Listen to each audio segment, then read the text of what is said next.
आज स्वतः प्रेरणाने मी कुंभारकेली जाऊन आमच्या गणपती बाप्पांची मूर्ती सजवणार होतो. खास घरातलं डेकोरेशन करायला मी गोव्यातनं कोल्हापूर आलो. तोपर्यंत प्रेरणा आणि प्राची दोघे पण डेकोरेशन करू द्या. प्रेरणाला म्हणलं फास्टर आवर आपल्याला अजून कुंभारकेली जाऊन आपला गणपती सजवायचा आहे. आम्ही दोघं पण रेडी झालो आणि निघलो कुंभारकेलीकडे जायला. जाता जाता वास्तव ग्रुपचा एक साऊंड बघितला. आपल्या कोल्हापुरातल्या नवसाला पावणारा गणपती संभाजीनगरचा मांडव तयार झाला. या मंडळाचा गणपती एक नुकताच बसत होता. तिथून पुढे बरोबर बजाप्रमाणे माने तालमी दारा ढोल ताशे चालू होते.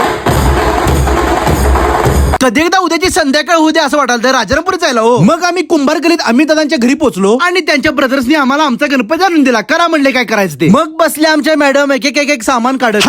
हिच्याकडे ग्लू गन पण होती म्हणजे यांच्या पप्पांच्या घरात. आम्हाला मनात लय वाटायचं की आपल्या गणपतीला धोतर बसवायचं आहे पण दोघांना पण येत नव्हतं. पण युट्यूब वर बघून आम्ही निर्या बिर्या प्रॉपर एकदम करून त्यांनी ती ग्लू गन लावून आम्ही धोतर नेसवायला घेतलो. मी पण बाजूला बसून व्लॉग करत करत जेवढं पण आपल्याला जेवढी मी मदत करत होतो. आणि तेवढ्यातच आतिशबाजी बाप्पा खुश झाल्याचा साईन मिळाला. आमचं काम चालू झालं 9 वाजता सपलं 2:30 वाजता. एवढं मोठं काम आहे की नाही. त्यामुळे उद्या आपले 2 व्लॉग येणार आहेत. एक सकाळी येणार एक संध्याकाळी येणार. त्यामुळे दोन्ही पण व्लॉगला तुमचं प्रेम द्यायला विसरू नका. हे सगळं प्रेम प्रेरणाच्या एफर्टसाठी जाणार आहे. त्यामुळे पुढचा व्लॉग बघायला विसरू नका. दोन्ही पण 100%.